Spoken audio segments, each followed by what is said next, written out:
now. And sometimes we take a metaphor like battle and we use it in sports. I mean, one time I was playing football and I broke my nose. Don't look at me and be impressed because it takes absolutely zero talent to break your nose. But when I looked down my hands, I realized that there was blood pouring all over the place. And somebody said, put pressure on it.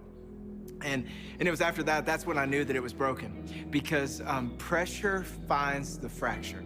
And here's the deal, there is so much pressure in our lives right now. We are finding fractures that we didn't even know existed. We're finding fractures in our faith, in our family, in our character, in our relationships, which is good because we need God.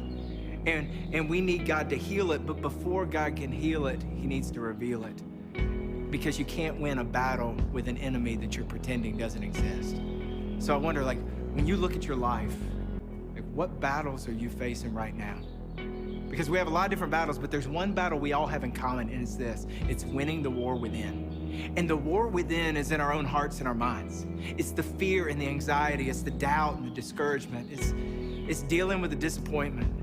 And maybe dealing with loneliness like you've never known. And maybe you're struggling with addiction and you're struggling with demons from your past, or maybe you're struggling like we all struggle with comparison and pride and lust and unforgiveness and insecurity and control issues.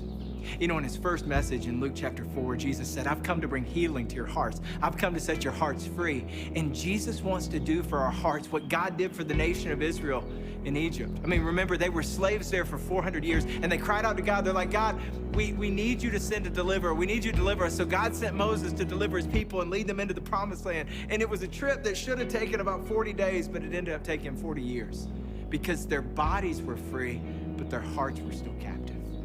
And they struggled to trust God. And so after 40 years later, they were finally ready to enter the promised land, and Moses was dead. But God appointed Joshua. He called Joshua to lead. And y'all, it was a scary time for Israel. They were anxious, and more people will hear the gospel than ever before in history. Businesses have closed their doors, and God says, I'll turn up generosity in the hearts of my people, and people will give and they'll share with their neighbors. I'll provide. Government mandates stay at home. And God says, I'm gonna slow things down, and I'm gonna turn it on its head, and I'm gonna remind everyone what matters in life.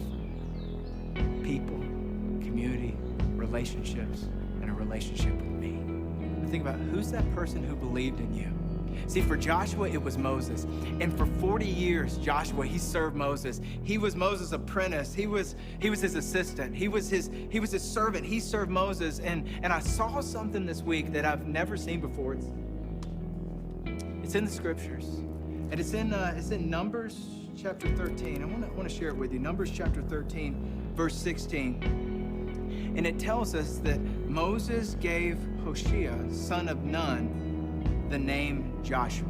Now, I did a little research and I looked it up, and Hoshea means salvation, and Joshua means God is my salvation. Moses changed Joshua's name. He changed his name from I'm trusting myself to save myself to I'm trusting God. And I believe that this happened after what took place in Exodus 17. In Exodus 17, there's this battle that takes place. It's the first time we see Joshua in the scriptures, and it's the first time that the Israelites are facing battle in the wilderness. But before this, they were slaves in Egypt. They weren't trained for warfare. They were trained in how to make bricks. I mean, so they would win at a brick making contest, but they're not really skilled and resourced for fighting in battle. And the Amalekites attack, and Moses tells Joshua, get an army together, be the general, and go and fight. And then Moses, he goes up on a hill, and he overlooks the entire battlefield. And while they're battling, while they're fighting, while Joshua is leading them, Moses has his hands up in prayer. And the Israelites are winning when Moses has his hands up, and when Moses puts his hands down, they start losing. And Moses gets tired. And so he goes and he sits on a rock, and he has a couple friends who help him lift up his hands in prayer until the Israelites defeated the enemy. And I imagine after the battle, they're all cheering, they're high-fiving, they're doing post-game interviews with Hoshea and salvation, rescuer, deliverer, the one who saves. And Moses pulls him aside, and he tells him the rest of the story. He says, Hoshea, when you were down there fighting, I was up on that hill praying. And when I had my hands up, you were winning.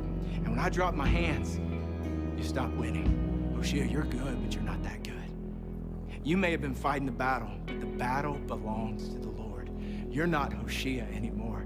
You're Joshua. From the one who saves himself to God is the one who saves. For 40 years, Joshua introduced himself as Hoshea, but not anymore. Now he's Joshua. Now, after a concussion, you know what one of the first questions a paramedic asks? What's your name? You know why? Because if you get your name wrong, it's a big deal, right?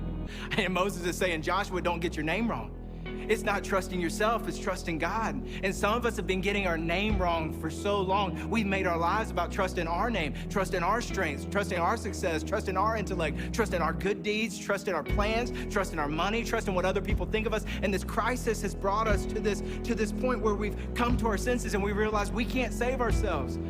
Only God can save us. And if you want to win the battle, Joshua teaches us, if you want to win the battle, you have to trust in something bigger than yourself. You have to trust in God because the battle belongs to the Lord. And I'll tell you what I do sometimes. Sometimes when I'm praying, I'm at the end of myself. I'll just lift my hands and I'll say, God, I'm trusting in you. God, I can trust in me. I trust in you. You alone are my salvation.